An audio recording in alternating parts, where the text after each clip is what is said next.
हम लोग बात करने वाले हैं फैब बैच में जो कंपनीज आने वाली हैं। तो लास्ट ईयर का मैं आपको बताऊं, लास्ट ईयर SCI आई थी, बट SCI ने 5000 तक जिसकी IMCT रैंक थी बस उनको ही कॉल किया था। 5000 के अंदर आपकी अगर रैंक है तो SCI will call you for interview. उसके बाद आपका इंटरव्यू होगा और उसके बाद सिलेक्शन होगा फैब बैच में DNS के लिए, ठीक है। और may be this time SCI 6000 rank तक वालों को भी कॉल कर सकती है। और लास्ट टाइम फ्लीट मैनेजमेंट आई थी, फ्लीट मैनेजमेंट ने 40 स्टूडेंट्स के लिए सीट्स ओपन की थी। उसमें से 20 स्टूडेंट्स IMI नोएडा में, 20 स्टूडेंट्स TS रहमान में। इस टाइम फ्लीट 80 स्टूडेंट्स के लिए भी आ सकती है, बिकॉज अगस्त बैच में लास्ट टाइम 120 के लिए आई थी और इस बार 160 स्टूडेंट्स के लिए आए थे। तो मे बी उनके पास वैकेंसीज अभी ज़्यादा हैं, तो फ्लीट आ सकती है दोबारा फैब बैच में अच्छी सीट्स के साथ। उसके बाद हम लोग बात करते हैं 7 आइलैंड की। तो 7 आइलैंड को लास्ट टाइम रिकॉग्निशन नहीं मिला था, अप्रूवल नहीं मिला था। तो लास्ट टाइम उन्होंने इंटरव्यू कंडक्ट किए थे, सेलेक्ट किए थे स्टूडेंट को, बट उन्होंने ट्रांसफ़र कर गया अगस्त बैच के लिए सारे स्टूडेंट्स को। But this time they are having approval. तो अभी जो भी लड़के सेलेक्ट होंगे 7 आइलैंड में उनका कोर्स स्टार्ट हो जाएगा फैब बैच में, है ना।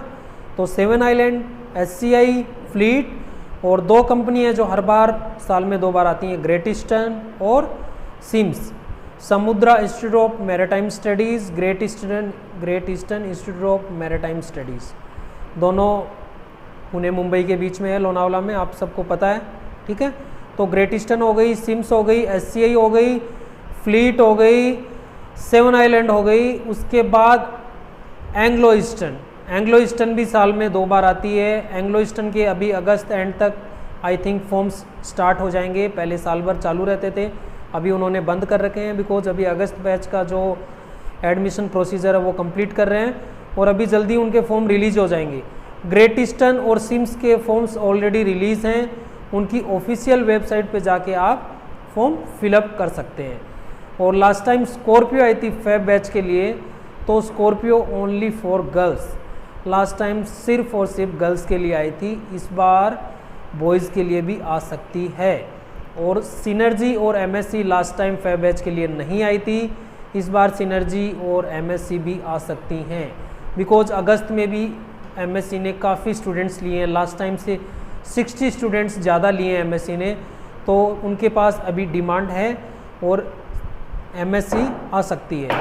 तो अभी फैब बैच में कौन दे सकता है DNS के लिए एग्ज़ाम, रिटर्न और इंटरव्यू एग्ज़ाम कंपनीज़ के?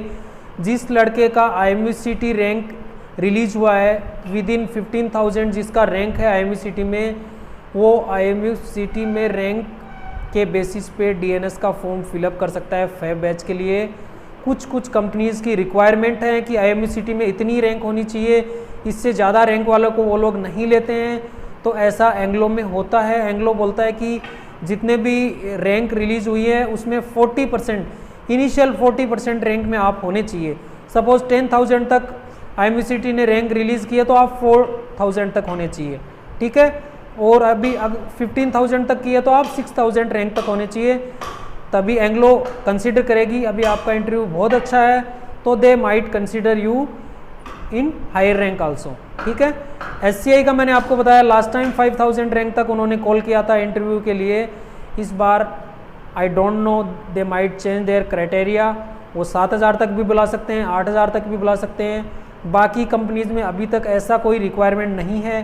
Great eastern, Sims, fleet management, ये सब में कुछ अभी तक रिक्वायरमेंट है नहीं कि आपको इतनी रैंक तक ही बुलाएंगे या फिर ये रैंक तक ही लेंगे, ठीक है। वो आपके डिपेंड करेगा इंटरव्यू की परफॉर्मेंस पे।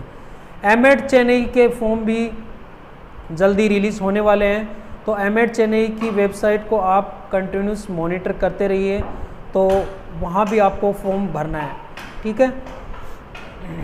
तो ये सब फॉर्म्स हैं, आप जिनकी IMCT रैंक क्लियर है वो सब अलर्ट रहें, इंटरव्यू पे फोकस करते रहें, ज्योग्राफी को अच्छे से पढ़ें, बिकॉज फिजिक्स सारे स्टूडेंट्स पढ़ के आते हैं, सब लोगों को वो आर्किमिडीज प्रिंसिपल मालूम है, लॉ ऑफ फ्लोटेशन मालूम है, गैलिसॉक लॉ मालूम है, Faraday's law of electromagnetic induction मालूम है। तो आपका सिलेक्शन किस बेसिस पे होगा? फिजिक्स सब लोग अच्छे से पढ़ के आ रहे हैं, तो सिलेक्शन कैसे करेंगी कंपनीज? ज्योग्राफी पूछेंगी, उसके बाद ज्योग्राफी भी सब लोग अच्छे से पढ़ रहे हैं, सी रूट्स पढ़ रहे हैं, Suez canal, Panama canal, length of Suez canal, length of Panama canal, where it is situated, है ना, इंडिया में कौन सा बिजिएस्ट पोर्ट है, वर्ल्ड में कौन सा बिजिएस्ट पोर्ट, सब कुछ आप लोग पढ़ के जा रहे हो, सब कुछ हम लोग यहाँ पे आपको पढ़ा रहे हैं ज्योग्राफी में। तो आपका फिजिक्स कवर हो गया, ज्योग्राफी कवर हो गया। अब आपको कंपनी सेलेक्ट कैसे करेगी? 100 कैंडिडेट्स हैं, सब लोग फिजिक्स के आंसर दे रहे हैं, सब लोग ज्योग्राफी के आंसर दे रहे हैं, है ना। तो अब नेक्स्ट आ गया शिप नॉलेज। आजकल कंपनियां शिप नॉलेज भी पूछने लगी हैं। अगस्त बैच में काफ़ी कंपनीज ने शिप नॉलेज के बारे में काफ़ी क्वेश्चंस पूछे हैं। फायर ट्रायंगल पूछा है, व्हाट इज़ फायर ट्रायंगल, है ना। आईएमओ की फुल फॉर्म क्या है, where is the head office of IMO, ठीक है, इंटरनेशनल मैरीटाइम ऑर्गेनाइजेशन आईएमओ, इसका हेडक्वार्टर कहाँ पे है, ये सब पूछा है। इको साउंडर क्या होता है, what is echo sounder, what is the work of echo sounder on ship, okay, what is ECDIS, what is radar, how does radar works, है ना, रडार, प्रोपेलर, बहुत सारी चीज़ें इस बार पूछी हैं बहुत सारी कंपनीज ने इंटरव्यू में शिप नॉलेज के बारे में। तो आप लोगों को शिप नॉलेज भी अच्छे से कवर करना है और उसके लिए आप लोग हमारे को ज्वाइन कर सकते हो। पैसिफिक मरीन एकेडमी में हम लोग IMECT DNS फैब बैच के लिए स्पेशल बैच यहाँ पे कंडक्ट कर रहे हैं, जिसमें हम लोग आपका पूरा PCM कवर करेंगे। उसके बाद geography, ship knowledge and all non technical questions company wise, आपका कंपनी वाइज, पैनल वाइज सारे क्वेश्चंस कवर किए जाएंगे। तो आप लोग हमारे को ज्वाइन कर सकते हो। हमारा इंस्टीट्यूट सीकर राजस्थान में है ना, राजस्थान के एक डिस्ट्रिक्ट है सीकर, वहाँ पे सिचुएटेड है। और लास्ट ईयर अगस्त 2023 में हमने आउट ऑफ 42 स्टूडेंट 34 स्टूडेंट्स का हमारे सिलेक्शन हुआ है DNS प्रोग्राम में, और 3 स्टूडेंट गए हैं TS चाणक्य से BSc के लिए। तो ये हमारे रिजल्ट्स रहे हैं। अभी फैब बैच में हमारे पास काफ़ी स्टूडेंट है जिनका IMECT क्लियर है, उनका एक सेपरेट बैच कंडक्ट किया जा रहा है। तो आप लोग अगर ज्वाइन करना चाहते हो फैब बैच प्रिपरेशन के लिए तो you can join us. Details आपको वीडियो में डिस्क्रिप्शन में मिल जाएंगी। Thank you.